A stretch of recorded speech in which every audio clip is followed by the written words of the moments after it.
Hey, and welcome to Transform with Kaffy. Now, this particular series is dedicated to my journey as a single mother of two amazing children. I have a daughter, she is 11 years old, and I have a son, he's 13. Together, we've been awesome, and the journey of being awesome is a lot going on, right?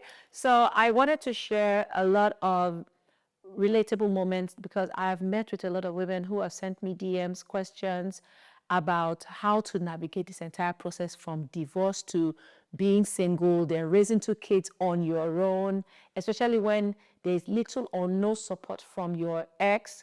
How do you go through it? How do you go through dealing with co-parenting with an ex that is very involved with the children's lives? We understand how do you navigate dating again as a single mother? So everything in between, we are going to be discussing it, and I want this to be very interactive. So the style of this particular content, we don't like a Q&A way, right? I want to channel it through that particular pathway.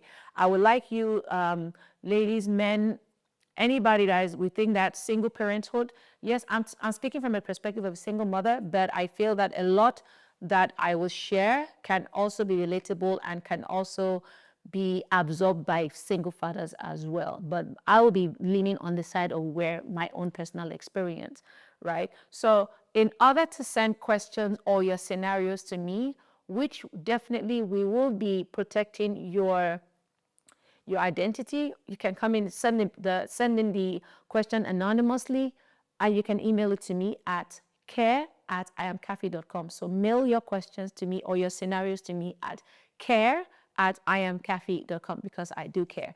And I want to be able to see the areas that God has given me wisdom or I've navigated before, or I have been opportune to see that scenario play out and found a way where there was a resolution, or just share a story of realities, right? It might not be because we're trying to figure out a solution, but let us express the realities of being a single parent, especially in Africa here, and how much pressure we go through. And not just that, what about our triumphs, our successes, and the beautiful opportunity we have to take on this mantle, and how to navigate that mantle itself with that much joy and excitement. So I want it to be all in and all of that.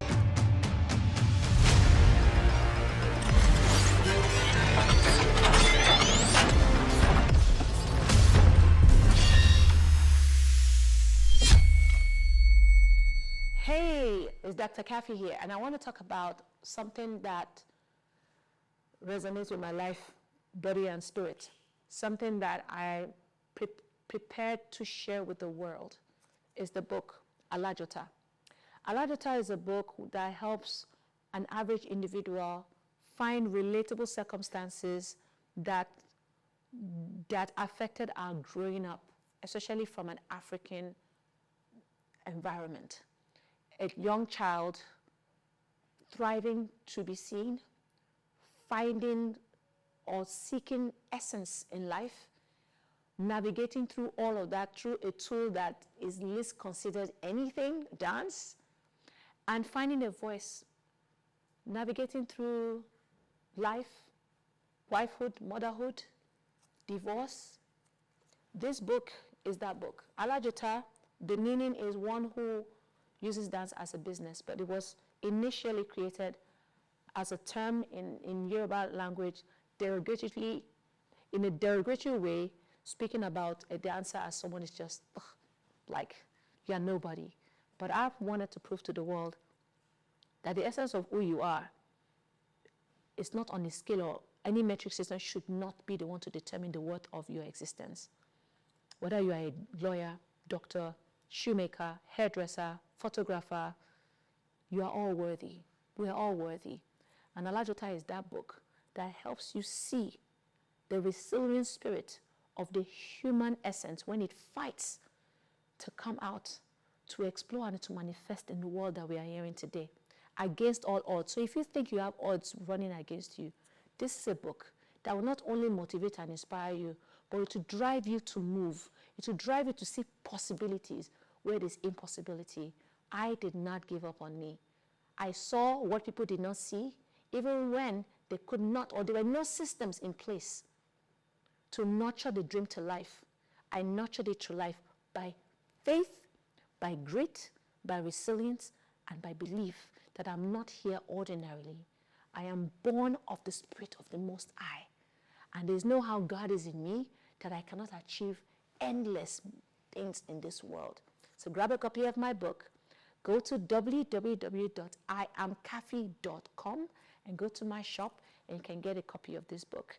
And there are options to how you can attain it, whether you want the e-copy, you want the print-on-demand copy, or you want an autograph copy. I have a limited supply of the autograph copy. So if you want it, there's a special way to get it. You should also follow me on social media at Kaffy Dance on Instagram, at I am Kaffy Official on TikTok, and you can DM me if you want the autograph copy, and I can find a way to get it to you.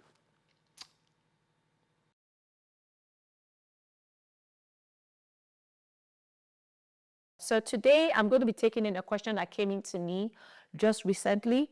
I was on the podcast and I made a comment, which was a reaction to Daddy Freeze, who asked me and said, how was I able to navigate this entire toxic space and the stigmatization and the negative perception that people have when it comes to women, especially being divorced and being single mothers, that our society is not kind to single mothers. And I was like, yes. I even had a situation whereby I hit it off with someone romantically, and the commitment could not go further because I am a mother of two.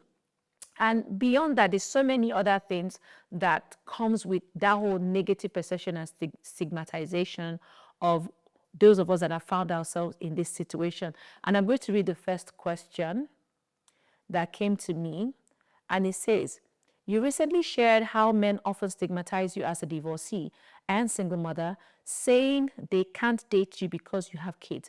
How has this shaped your perspective on dating after divorce?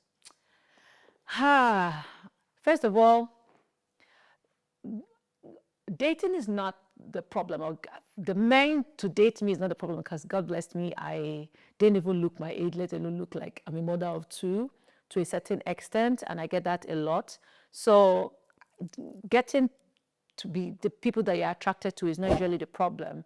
But I am usually for well-grounded relationships, and we all know what the dating pool out there is saying. So many people are just not looking for anything serious, and even if they do, they're not serious to the point whereby it might be worth your time or something like that. So it's just painful that the idea of being a single mother of two is the reason why you cannot take the commitment to another level, but you were able to start it in the first place, knowing I was already mother of two, because I did not hide my children.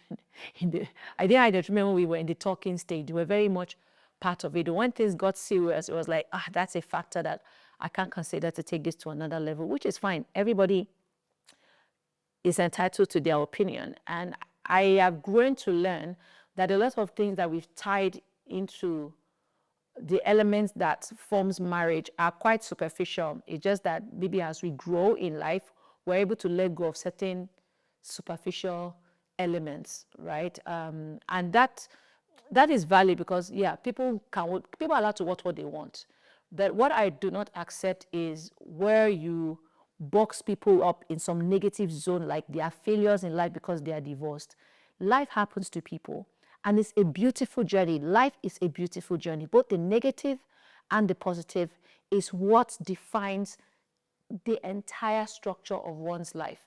I will not allow someone's own idea shut down the opportunity I have in life to live through it based off of the situation that occurred. Life doesn't end because I'm divorced. Neither does life begin because you're married either. Whether married or divorced, you can actually have a terrible life.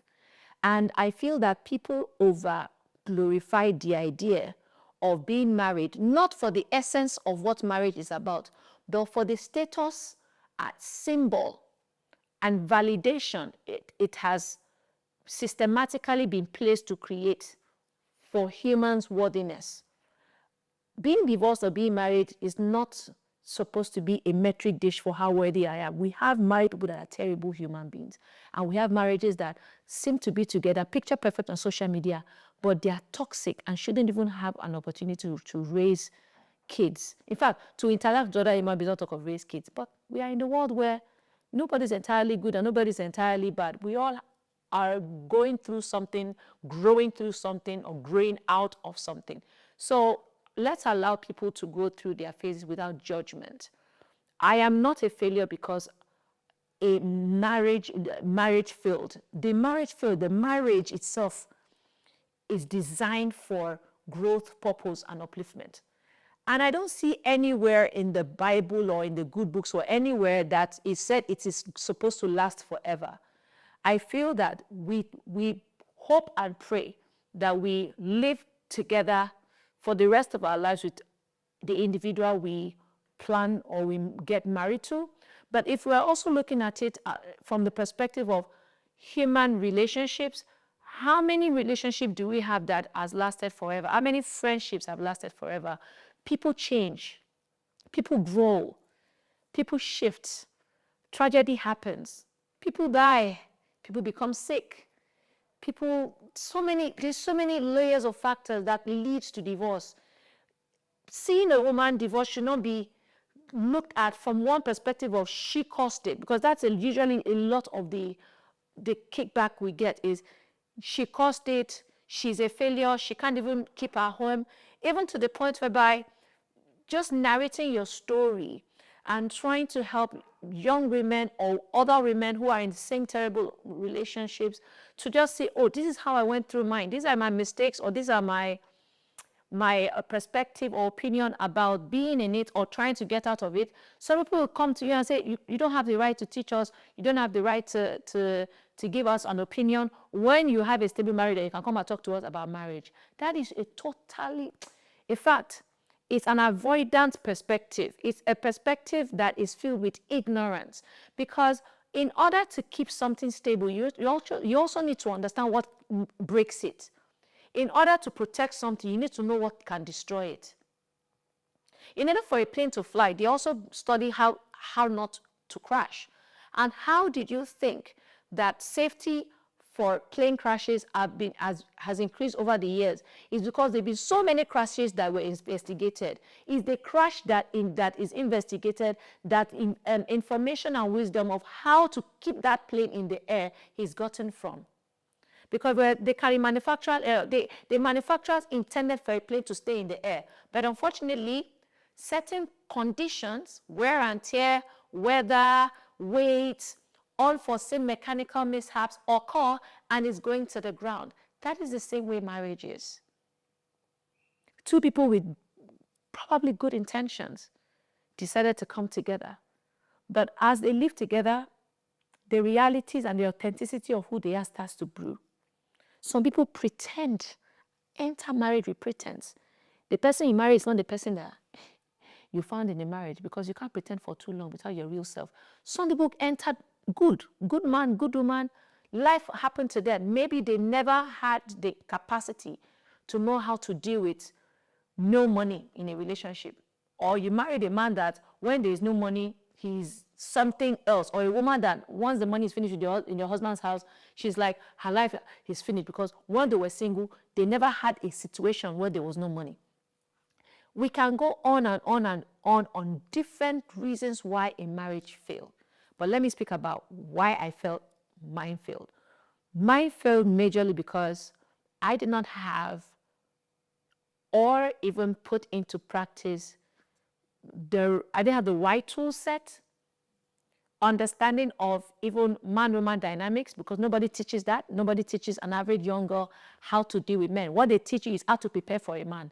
They don't teach you emotional intelligence with a man, how men think, how men are wired, behavioral sciences around men. Instead, you are bitten not to talk to boys. Don't talk to a boy. If somebody speaks to a boy on the road, your family member has come to go and report to your mommy. Before you know it, they are flogging you. You are kneeling down. You are stealing down because you spoke to a guy. However, they are preparing you for a guy.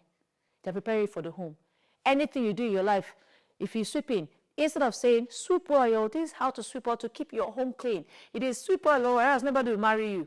Cook well, or nobody will marry you. Move well alone, nobody will marry you. Clean well alone, nobody will marry you. Everything around the human's life is centered around marriage. Makes us look like we are more prepared for it, but we are not prepared for the reality of dealing with another human being that could be a mad person, or that could have traumas that nobody taught us psychology or human psychology to know that we can deal with that. Instead, we have glorified the idea of marriage more than the ideals for marriage. I did not have the ideals for marriage. I only had the idea. And for me, the idea was, I love you, you love me, stay faithful, don't sleep around, be with the children, grow together, be enterprising together, partnership, and all of that.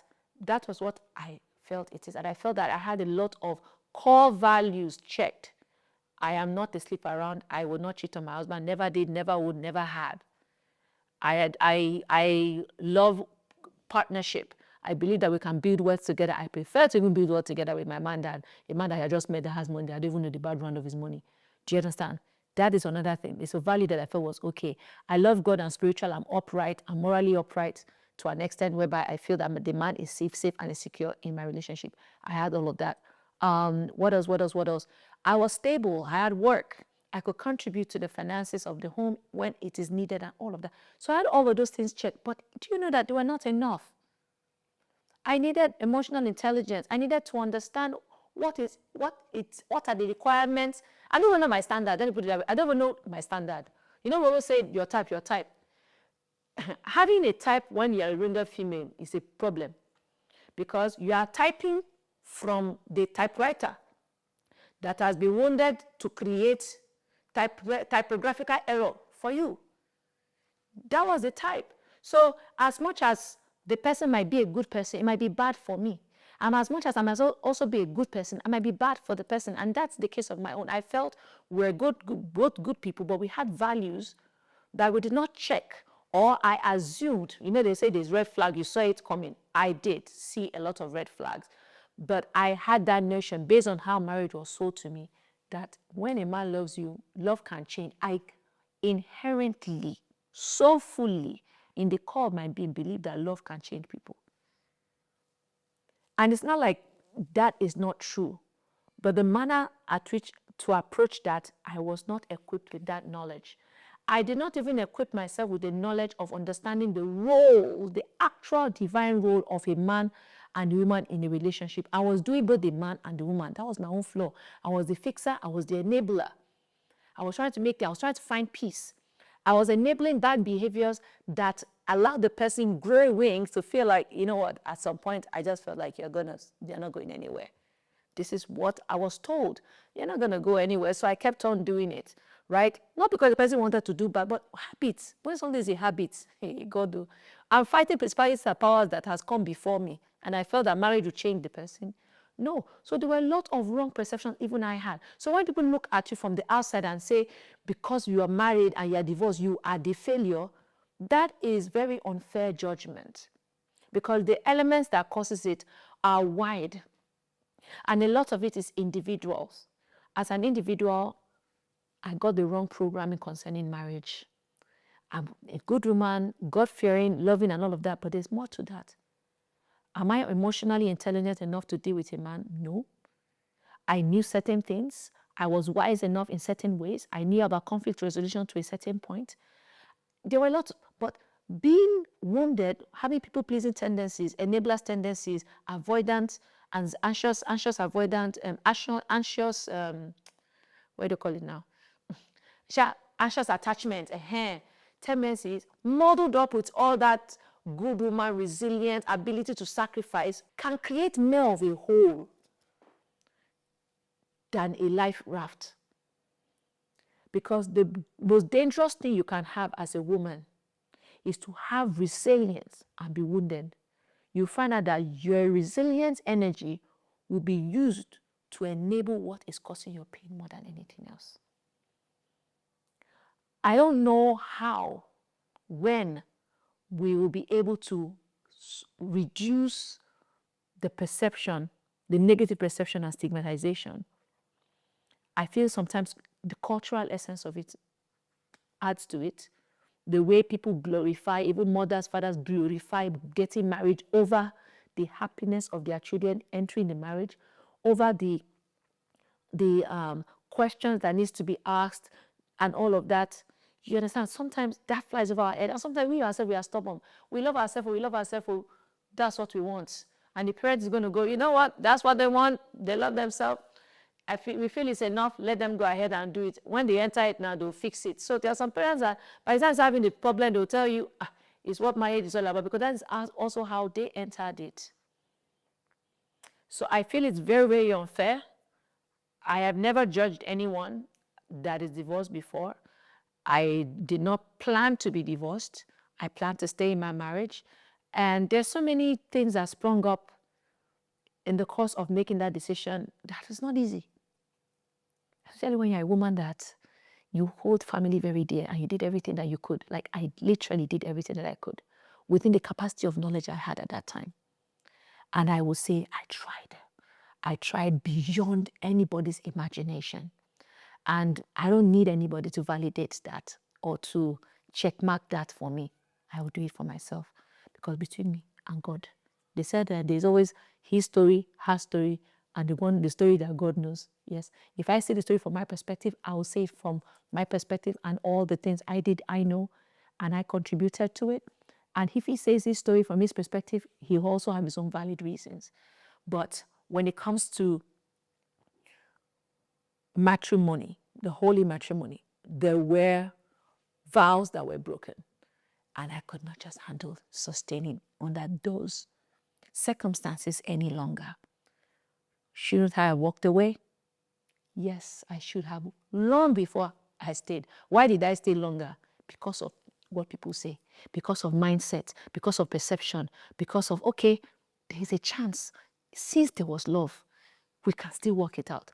But another problem is, when two people are on a journey together, if one person is doing more work on themselves more than the other person, it will also show. And if the other person is trying to give grace for the other person to meet up with them, and the other person is like, this is how I understand it, and this is how I'm going to be with it, and is also still creating scenarios that jeopardizes the safety of the other one, shouldn't the person walk away? I feel that so many factors contribute to why people die in marriage. And one of the greatest one is people's perception and the fear of what people will say is killing people. The moment I announced my divorce, which was even over before I even announced it, I know how many people came into my DM, both celebrities, both normal people, and saying, how did you get the courage to live? I want to live, but I don't have the courage to live. There are many more people dying in that all picture that you are seeing. That Mr. and Mrs. that you see together peck themselves on the screen. So many people are dying. Men are suffering as much as women are suffering. Let us shift our mindset that marriage is do or die, especially when we did not do the needful before entering it. And it's okay. It's still part of life's journey. It doesn't make me not marry again. I will find love in front of your very eye. The love that I give to myself will attract the one that it deserves, that serves my higher purpose, because even that man, this journey was made because of him. I am going through my own fire to refine myself into the glorious divine queen that man that I am praying for, I deserve him. Because if I don't work on myself, I will not deserve somebody's son. That is my prayer point. Neither will that somebody's son also deserve me if he's also not on his journey. Let's not believe, let's not cast, God did not cast us all in one template. He made different kinds of human beings. And he made us in all manner of behavior, look, feel, and energy. Some of us are attributing our self-worth through look.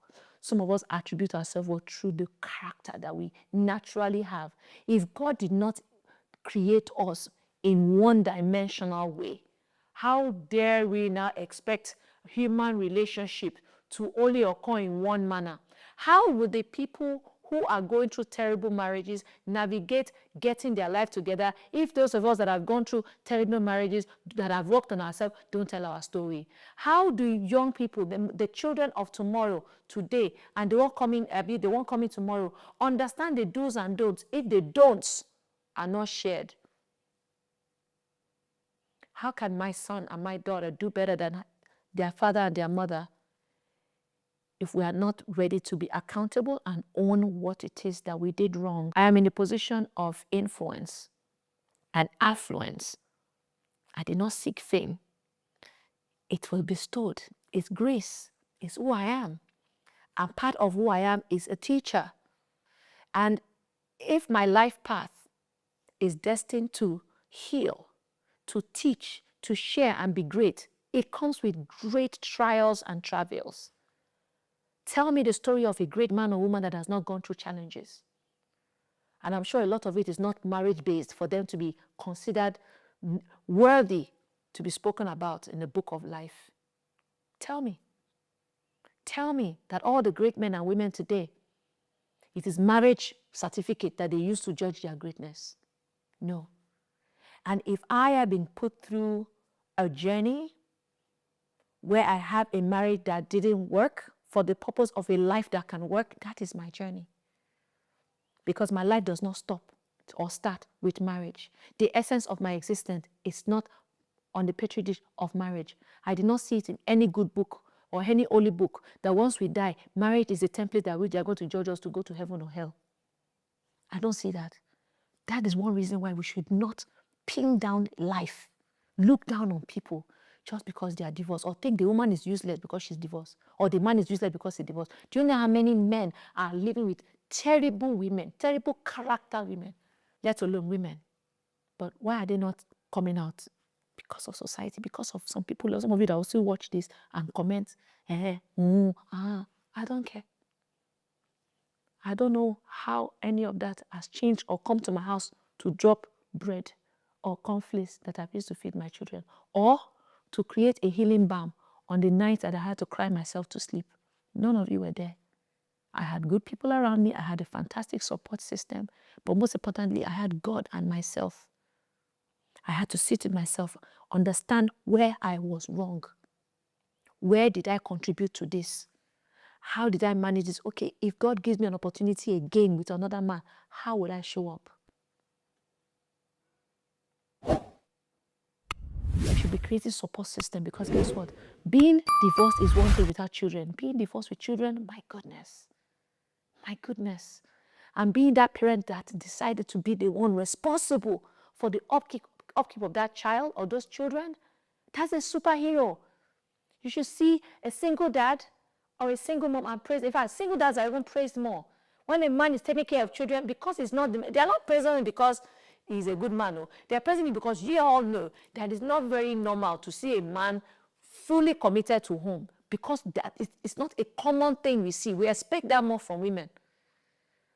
Don't you think that is already a shift in balance? How can a woman be more responsible for the raising of kids than a man? We both have roles to play. A man's presence in the life of his child is as equally as important as a woman's presence in the life of the child. When one steps away, one has to assume both roles. And it's not easy to assume both roles. And that is not even, that reminds me of Jim Ike, that mentioned that single mothers cannot raise good men. Who told you so? That is a very wicked statement to make, and very unfair, because some of these women, it's not like they don't want their fathers to be in their lives. Even though the marriage doesn't work, should parenting not work? Should parenting not work? Some men are making the lives of their baby mamas a living hell just because they cannot deal with the idea that they have capacity to live without them. And some men are just absent. What do you want that woman to do? Rather than say that kind of thing, shouldn't you maybe open a channel and say, you know what, I know the effect, the negative effect of a boy child not being with a man or a masculine figure in his life. And I'm going to subject myself to something that can be a solution to that, so that young girls can watch your channel for that. Rather, it's easier for us to sit down and blame the woman, or speak down to her. Maybe she's not equipped. Yes, rightfully, might not be equipped to raise a male child on her own. Very few of us women can do that. I'm blessed to be able to do that. And I also do that with wisdom and discernment as well. Because nothing raises a child, a human being with good heart better than love. Than love. There is moment for tough love and there's moment for love, nurturing love. And I recently watched a post, I hope I can find it for this video to be attached to it, of a man coming out to say he was an absent father, not being in the life of his son for so long. And he got the opportunity to be invited to his son's graduation. And as he was shouting and standing up, praising his son, he heard another man in the room do exactly the same thing. That was the boy's stepfather. And he said he had to thank that man for helping him. But guess what?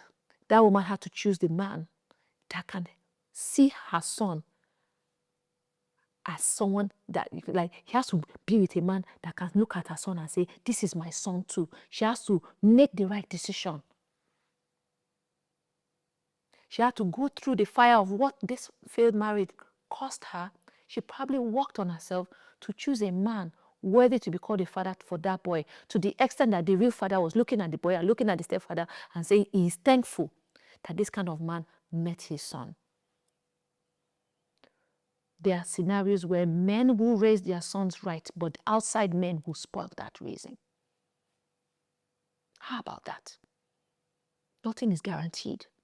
Not even a man and a woman being together guarantees the fate of their child. Because where you fail inside, outside is ready to teach them. And there are cases of kids who decide to grow as their own individuals. They might have all the intentional parenting in the world and they decide to just go a different direction. It's their journey. They might find their way back home, but they'll have a journey that is totally different from mom and dad.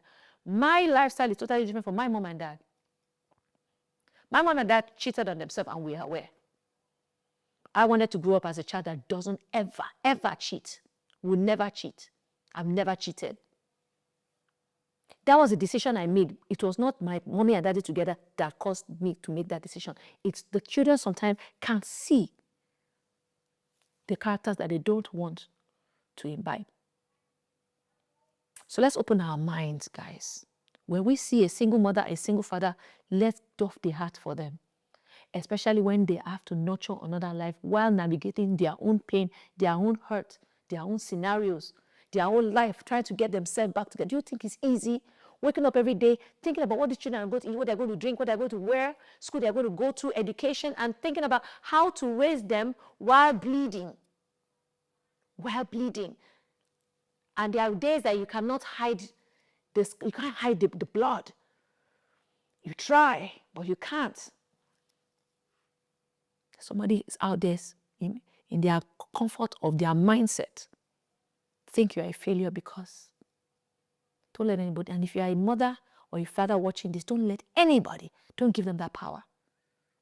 Mama you be, now woman you be. I know a friend of mine who has a special need child and the man took off because of special need child. They didn't have to divorce for that to happen. They divorced because she has a special need child. Do you know how many families are like that?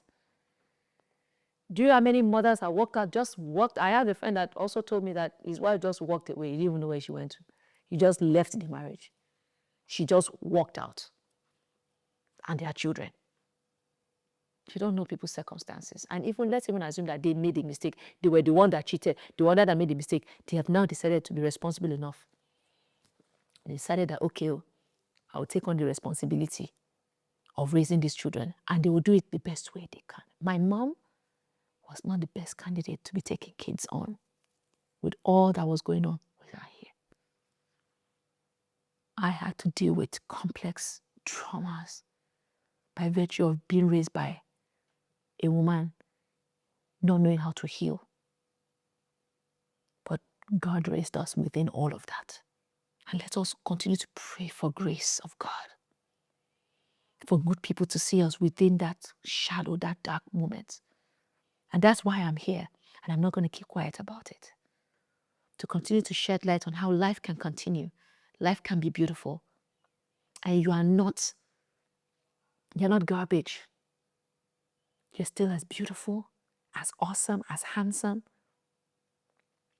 to the next person who deserves your love. And you'll be like fresh wine. I know of a friend. Thank God I have many scenarios around me that found love with 3 kids, and the man say, with those 3 kids, I'll marry you. Some with 5 children, and the man still marry her. There's another video I'm going to do concerning age bracket. Me, I'm always, I don't know, I got to attract younger men. I've never dated an older man before. I've always dated men younger than me, or the highest was, I think one scenario was the same age. It's because of my energy.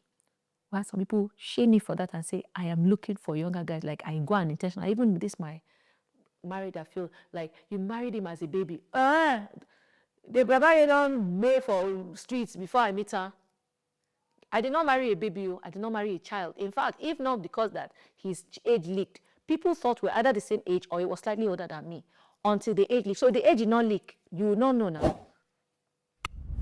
You will not know. I did not marry a child. I married a man who said that at the age he married me was the age he prayed to God he wanted to get married. Did I go and look for him when the mother was doing naming ceremony to plant that age for him? That at the age of 25, or was it 24, 25, he said he wanted to get married and is happy that happened. I was 32, 33 at that time. I was like 8 years. It was an 8-year gap. I was shamed for that. Like, because I'm a woman with power, money, and influence. So man cannot do me wrong. It is me that will do man wrong because I have so much money, power, and influence that I must have overpowered the man and decided when I just wanted to walk away. No. What narrative you are not telling is the fact that an empowered woman has a higher chance of surviving divorce. A woman that does well for herself, that I advise women, don't let marriage be your graveyard of your hopes and dreams and career. So that if you have to walk away, even if you have to separate for a period to reflect and come back, let it be that you can walk away because you have the ammunition too. You have the tools to survive outside of it. A lot of women can't survive outside their marriages, which is the reason why they are still there. If they could survive, a lot will have separated. Probably a lot of reset will have occurred, and maybe a lot of more marriages will have reconciled. Maybe we'll have had more reconciliation than we have right now. We just don't know. But the data does not favor a woman who is not empowered within. And some men intentionally disempower their women so that they don't have the power to walk away. What about that? What about that demonic, manipulative, diabolic thinking? And women do worse cases. I've even heard scenarios whereby 1 in 4 firstborns are not the biological children of their fathers. I was the winner, said they try. Now they try this marriage thing now to carry on. It is because of people like you who say, why aren't he married? Why doesn't he a man? Why not the man? That's why some of them have decided that man, they must carry him and have him, even if he's not the one that they will use children to trap him. That marriage, you must all have it, do or die. Mindset has created people to enter survival mode and do anything out of desperation to keep this title. This title marriage has caused human life to vanish. Why? Because the foundation is not taken care of. Our childhood, we're not educated enough to understand how grave it is to embark on the journey of marriage. How much commitment, sacrifice is required. Selflessness is required. Much more than that. How much of self-awareness and growth, healing is required before. Even mental evaluation is required before you get married. It is easier to get a driver's license. It's easier to get a marriage certificate, a registry, than to get a driver's license. Driver's license, you do test, you do this, you do that, you do you do whatever. So many things you will do before. Marriage, easy. There's money, there's Owambe, there's Gele, there's Asho Ebi. I think even with the decadence going on in the society, because family is the core unit of society. If we want our society to be better, we should be looking at how people are getting married, which government should even create policies to say there needs to be mental evaluation of both man and woman until they pass the mental evaluation before they should join them together legally. Because so many mad people are marrying themselves. A lot of psychiatric patients are marrying themselves. A lot of us needed healing before we went into marriage. And that's a fact. So, without much further ado, I want to end this on a positive note that for those of you that are single, divorced, and have children, you are doing an amazing job. Please pat yourself in the back. Don't let the societal pressures push you into entering another relationship that will not work because you've not done the work on yourself, because that's another problem, right? I have had relationships after my divorce, and I realized that I wasn't ready yet, even though the relationship gave me an opportunity to see the areas that I needed to still work on. So I'm glad that those relationships did not even work. I am glad, because it showed that there are certain areas I needed to work on. There are certain traumas that I'm still working on, and they might not just be the right candidate, because you might not be fully healed before. You can't be fully healed before you enter a relationship if you desire to get married again. But you could be, I will not say lucky, but blessed enough, because lucky means that you did not even use any part of your faculty at all to navigate the next step. That you can be blessed enough to, and healed enough to align with another energy who wants to do the same work with you, and you guys end up healing yourself through the journey. That is very possible. So for those of you that are still looking at opportunities to date again, it is very possible. But please prioritize yourself. I am definitely going to have a beautiful marriage, but I'm prioritizing myself. I'm prioritizing self-love. I am not rushing it. I am not searching. That's singular. I am not searching. I am in waiting, not searching. And I'm not even waiting actively. I have learned, I used to be desperate for a relationship. Gosh, that's in another video where I'll talk about dating after divorce. But I'm just saying, on a general note, you're doing a great job, my brother, and you're doing a great job, my sister. Don't let anybody shame you. You see this journey? It has a beautiful ending. And it's not about the ending, it's about the journeying. There's a beautiful journeying, and that power lies in you. Don't let anybody take that away from you. Don't give it to anyone. See you another day. Hey ladies, so my journey of transformation will not be complete without me giving back the opportunity that God gave me for going through all I went through in life, and giving me the capacity to rise above it in a lot of ways. I have created a program called Transform Her 100. It is basically for women. 100 days of total transformation is guaranteed. And when I say total transformation, you'll see a shift in who you are physically, mentally, spiritually, and subconsciously. You'll be able to elevate yourself, rejuvenate your energy, and revive the divine feminine that you are inside. You'll be able to drop dress sizes and see the beauty in your body by loving it, understanding it, and be able to take care of it in the healthiest form and ways, all while having fun.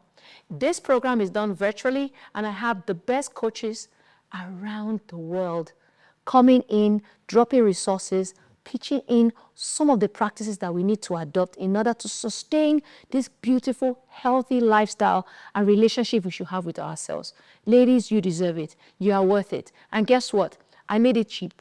When I say cheap, it's not cheap by virtue of money, currency, and I'll use the word affordable. $1 a day for 100 days. Do not tell me that you are not worth that investment, because you spend that money on wig, you spend that money on drinks, you spend that money on food that you use and go, you spend that money on gym subscription that you did not attend.